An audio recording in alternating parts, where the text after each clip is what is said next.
I'm your host, Christina Rea, and I could not be more excited to kick off this series with someone who truly embodies the mission behind the platform, Frances Zelazny, co-founder and CEO of Anonybit.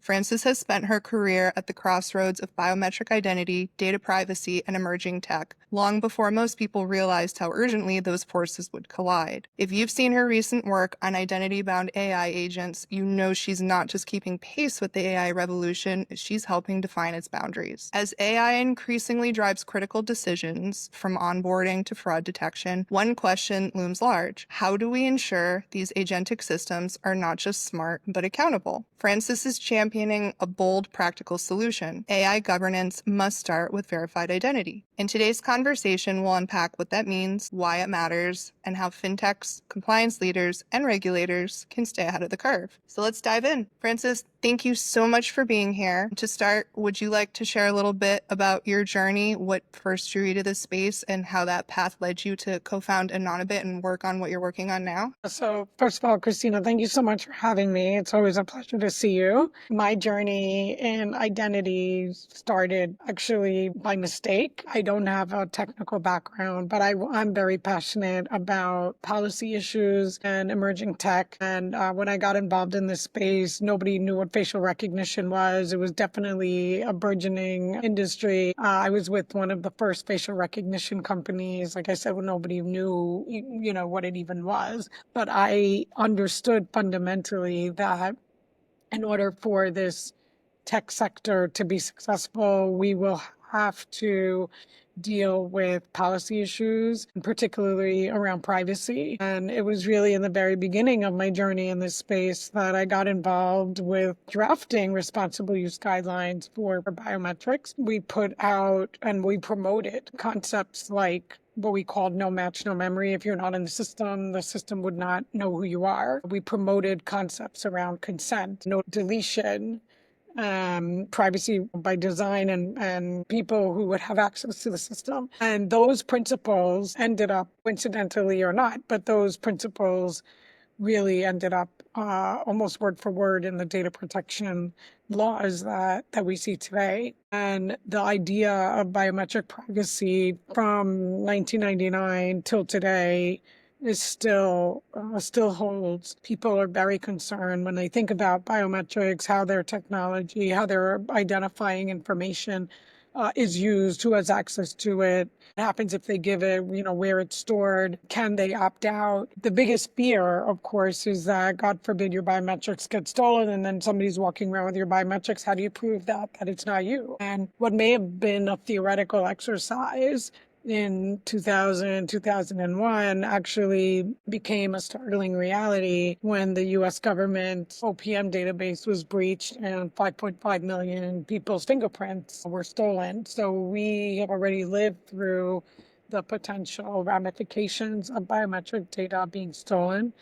And so I've been really, really, really passionate about solving this, primarily because I'm also equally passionate about biometrics for social economic development, for fraud prevention, for driving inclusion, and being the linchpin for digital transformation and our digital experiences. And I just don't feel that there's any other way to bind someone to their actual identity in these remote contexts, right? It has to be biometrics. If we're going to do them, we need to do them responsibly. There's so many gems in what you just said. Thank you for that really extensive background and so many interesting points that you made. So I come at this from a compliance background, and in the compliance world, when we're asked about privacy and specifically things like privacy policies in the US, it's so interesting because each state has its own laws around privacy. So anytime I'm advising clients and we're talking about privacy and what that means, and it's very important to customers and clients, we have to consider what each state, how that's defined in each state and what their regulations are. And then, from the customer service point of view and taking the compliance hat off and thinking myself, about privacy and biometrics, like you were saying, it can be a little unnerving. I remember years ago, the show Law and Order SVU, there was an episode where one of the detectives, someone had stolen, I think it was her DNA somehow, and they had replicated it to incriminate her that it looked like she had actually committed a crime and the DNA matched. And I remember just thinking like, God, that is so terrifying to think something like that can happen. And I feel like we're kind of there now, with things like deep fakes and voice, you get phone calls and it sounds exactly like, somebody that you get texts and it sounds just like, a friend or a boss. Like if we're not fully there with DNA yet, in terms of, privacy and, people stealing our identities, we're definitely at some scary intersections. And the fact that you are laying the groundwork as we move into this age of AI to think through those problems, I really commend you for that, because that is a really difficult area to dive into. And in terms of your work and what really, I wanted to get into with you in terms of identity bound AI agents, I had seen you posted on LinkedIn, which is what made me reach out to you about your work in that. And I think it's so critical. Those in the compliance space getting involved in AI don't really understand what it means and how we're meant to, govern it and audit it. So for those who are listening in who, maybe aren't as steeped in this space, can you talk a little bit about what identity-bound AI agents means in practice? Yes, I think before we get into identity-bound AI, we need to understand what do we mean by, digital identity and the role of biometrics and how that plays in, because AI ultimately is the automation, or AI agents is the automation of existing tasks. It's not like, these agents are doing things that we are already doing either manually or with computers, but more piecemeal, and agents are just automating that process. So when we look at workflows, when we look at how we deal with people remotely, the big question is, who are we actually dealing with? Is somebody who they claim to be at the time of that particular transaction? And like I said before, I think the only real way to answer that question is via biometric. A device is not you, an IP address is not you. When you get all these knowledge questions and they say, what did your mother have for breakfast? And what is your, favorite dog's food? That's not you either. OTP or one-time password, that's not you. That all these things can be phished, can be stolen, can be used to impersonate you. So the only thing that is you that can answer the question of who is actually behind an interaction is your biometric. I should also clarify that, there's a whole, people may have heard about ID schemes like verifiable credentials or mobile driver's licenses, and these are digital credentials. These are digitized versions of your actual credential. So you can present it, but who is actually presenting it? So if you want to validate who's presenting those credentials, then again, you fall back on the question of a biometric authentication. And when we talk about biometric authentication, we talk about essentially just answering the question, is Christina who she claims to be? Yes or no? Does your face match? Does your fingerprint match? Does your iris match? There are different types of biometric modalities. The most popular ones, of course, are face, finger, palm. We see palm now with Amazon and Whole Foods, people paying. Voice, of course, and iris. So these are the primary biometrics, and any of these could be used to authenticate you, to validate that you are who you claim to be. So if we're doing this interaction right now, and you wanted to make sure that I was who I claim to be behind the interaction, you might ask me to biometrically authenticate, and then the system would compare what I'm presenting right now against what it's expected, or what was on file before. That's what authentication is asking. So in the world of agents essentially can ask the same question, except doing it in an automated way. So let's give a hypothetical scenario. I am interacting with an agent, either by the way, an agent could be by voice or by text. That's generally the interface of an agent. And we use a lot of these agents today, like when you call customer service and things like this, there's like these automated systems. Press 1 if you want this, press 2 if you want that. These are like rudimentary agents. Agents that we're talking about now are doing much, much more extensive work. So I can interact with an agent, let's say on Expedia, and I say I want to go to Florida for the weekend, and the agent already knows that I like to have a window seat, that I like to, fly first class, I prefer this airline, whatever it is. So the agent will say, do you want your usual? And I'll say yes. And then the agent is going and doing all of the searches. The agent will then use my credit card to buy the ticket. The agent will then take care of the booking with that particular airline, choose my seat, choose whatever other upgrades or other things that I want, and all in a very natural interface instead of me having to do the searches myself and all that stuff. So this is what the agents are doing. So in my example, how does the agent know which credit card to charge? How does the agent know that I'm really the person behind that frequent flyer account? How does that agent know that I'm that person behind the TSA pre-check or whatever? So that agent needs to make sure that I really am who I claim to be, because otherwise there's going to be a nightmare of chargebacks, of security issues. And so this is where the world of identity and authentication start to play into the world of agents. If the agent now in an automated way, instead of just charging because they think that this is my device and like, okay, charge a credit card on file, the agent will now ask for an authentication. Let's ask me to validate that I really am who I claim to be with an interface, whether it could be my selfie, and compare to the selfie that I already had on file. And then what Anonybit does is we would return the response. Not only do we return the response of, yes, this is Francis, yes or no, but we also return a token that can be bound to the agent so that 5 steps down the line, you know that it's still the same person and the agent is authorized and the agent is authenticated. And that's very, very different than just asking for a credential. Like, okay, like, is this your driver's license? Very, very different. And I think that's, as we go down the world of agents and as all these things become more and more and more automated, understanding who's authorizing and who is authorizing and who is authorized to initiate the actions on behalf of these agents will become really, really, really important. Because if we look at, to your point, deepfakes, and we look at all these other threats, just regular account takeovers and fraud, now just put it on steroids with agents. Right.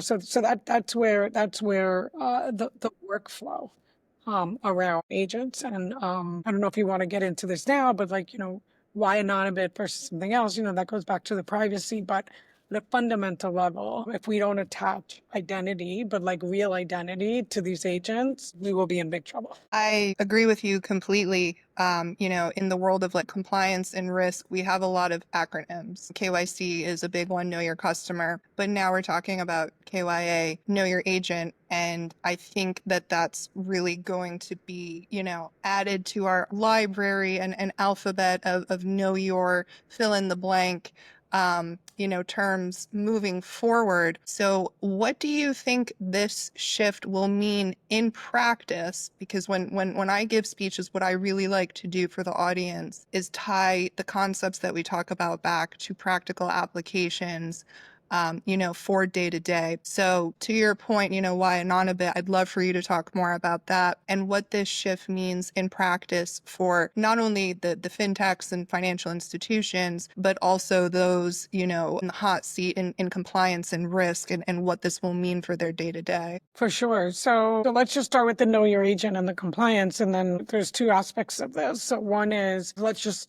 stick with the payment example and compliance and risk. So if you don't have a way to trace who's actually behind the transaction, it makes it very hard to manage risk, because our standard ways of managing risk today are, let's talk about them: device, location, transaction history, user behavior. These are the primary ways of assessing risk in a transaction. Well, when the agent is doing this work, you don't have any of those parameters because the machine has taken over. So how do you know who's actually behind this thing? Right. And how do you create an audit trail that actually can validate that that transaction is legitimate? How do you even manage a dispute if you don't have a way to do that? So the agent has multiple steps that it's taking, and it's touching a lot of different systems. So what happens like 10 steps later? How do you go back and validate what happened in the first step? And these are the things that we're addressing from an identity point of view. So that's the risk and compliance with one aspect. A second aspect that has come up recently with the agent is the underlying data security of the agent. What data is the agent accessing, and what data and what kind of data is the agent collecting, and where is that data stored? That's also a compliance issue. And not to make this an Anonybit commercial, but these are the two aspects that Anonybit is actually addressing with our privacy preserving framework. So we actually have two things that we're doing. One is the biometric identification in a privacy preserving way, making sure that we can do identity verification and validation and authentication without creating a privacy nightmare where templates are moving around, data potentially could be compromised. So our system ensures that the biometric data is sharded and it's like literally destroyed, but can still be used to authenticate people. So that's on the one hand. And then on the other hand is the data storage aspect, the decentralized data vault. And these two things work hand in hand. So the authentication piece validates the authorization and the authentication of the identity behind the agent. And the data vault takes care of those token elements and the secure data elements for how the data that the agent is interacting with actually gets protected and secured. And this space is moving so fast, and there's so many possibilities are so cool and so endless, and I think we should embrace it, right? Like I said, I'm really I'm an early adopter. I love emerging tech. I'm all for it. I really, really, really am. But I think we need to look at what are the implications policy wise, risk wise, and build smartly, right? Not just build for the sake of building, but we want these experiences as consumers. You want it. Nobody wants to interact with be on hold for an hour anymore and wait for a human to help you do whatever. We want this. Right. So let's do it in a responsible way.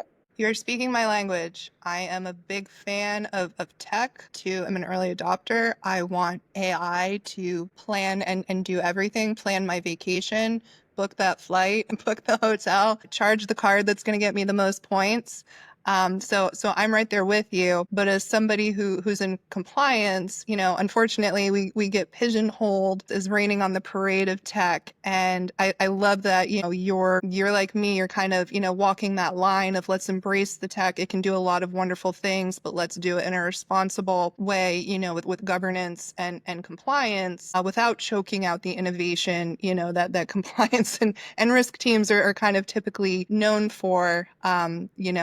I'm writing a white paper myself on AI. I think it's fantastic, but we will need to govern it. We're kind of in the wild west of AI right now.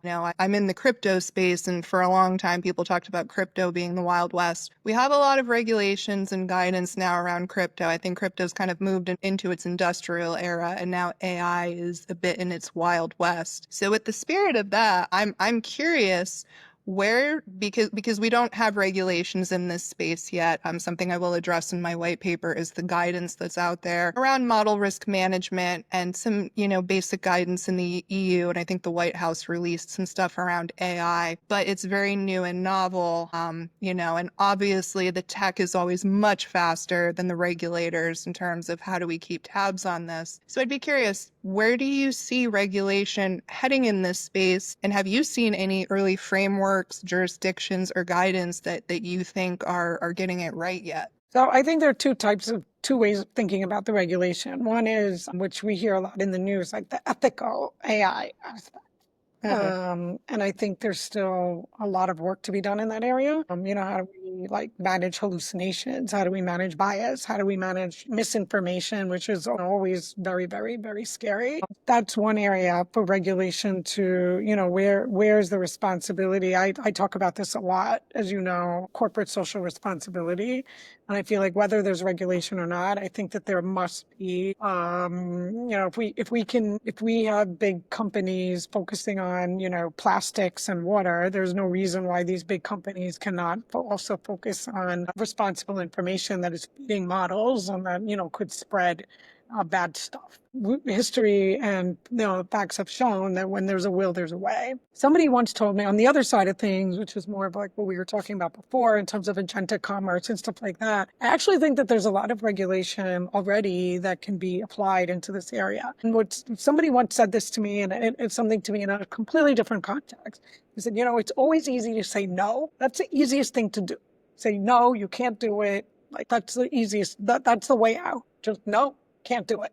it's harder to understand all of the stuff we're talking about today and the nuances of how to make things possible. And actually, that's why I'm excited about this podcast and doing this thing with you, because I think that compliance officers and privacy officers, and board members, no, I think, the inclination, right, is like, nope, can't do it. Like, it's just easier. But the more we talk about how to make things happen and how to enable these things, it becomes a win-win for everyone.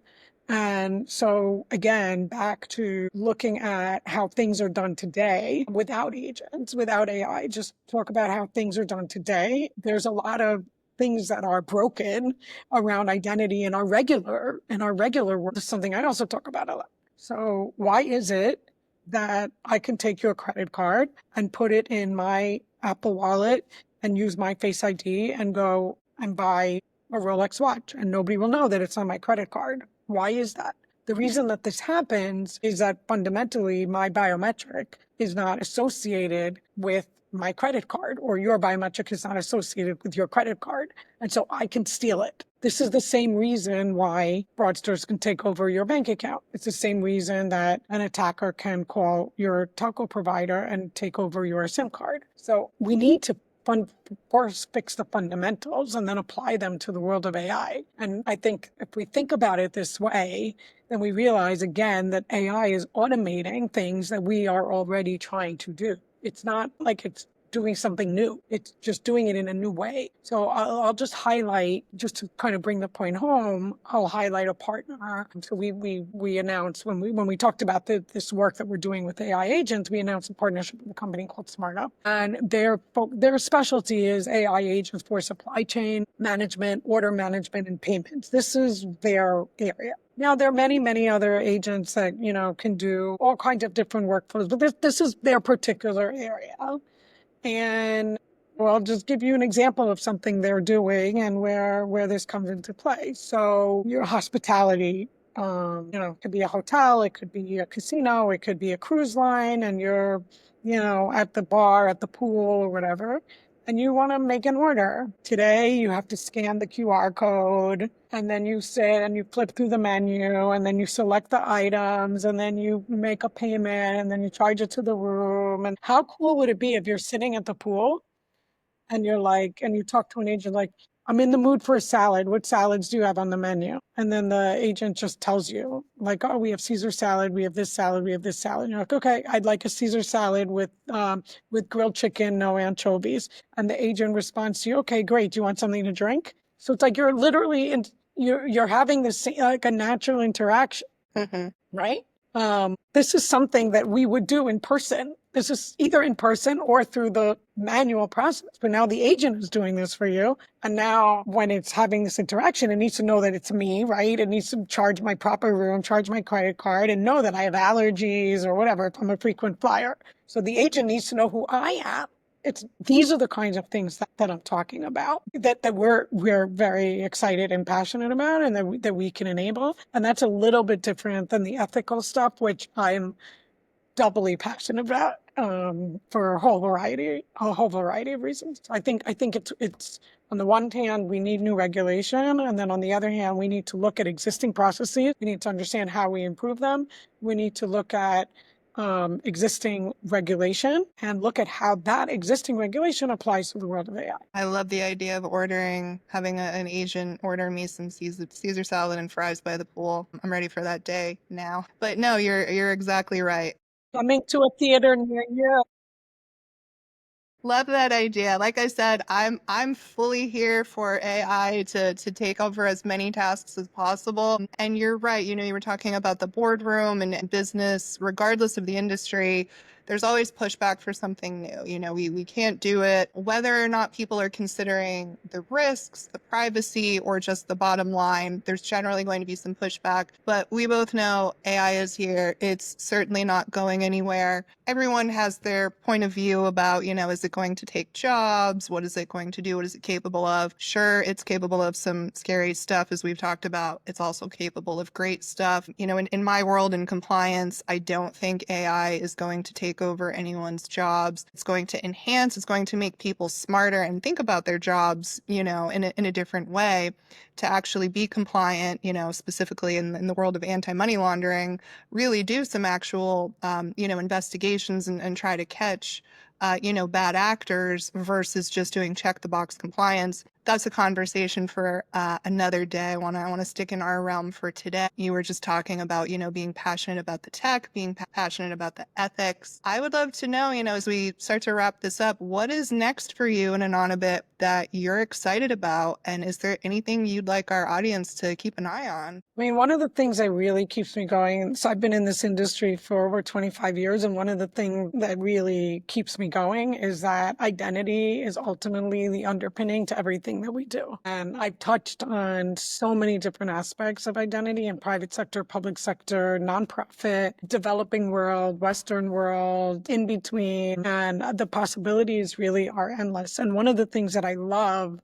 about what we are building here at Anonybit is that we are not a point solution. We are not a one-trick pony. We have created a privacy by design platform that can support any biometric modality and that plugs into pretty much any workflow. And so that means that when I have my own ideas of, agents and other things, but people come to us with all different kinds of ideas where they, need identity authentication to power whatever workflow they're trying to do. And I just find it super, super, super exciting. I join you in that level of excitement, and I really can't wait to see what more you do with AI, with agents, and whatever's next now on the on tech spectrum. Frances, this has been a really thoughtful and eye-opening conversation. I so appreciate your time. Thank you for sharing your journey, your insights on biometrics, on privacy, and what you're building at Anonybit.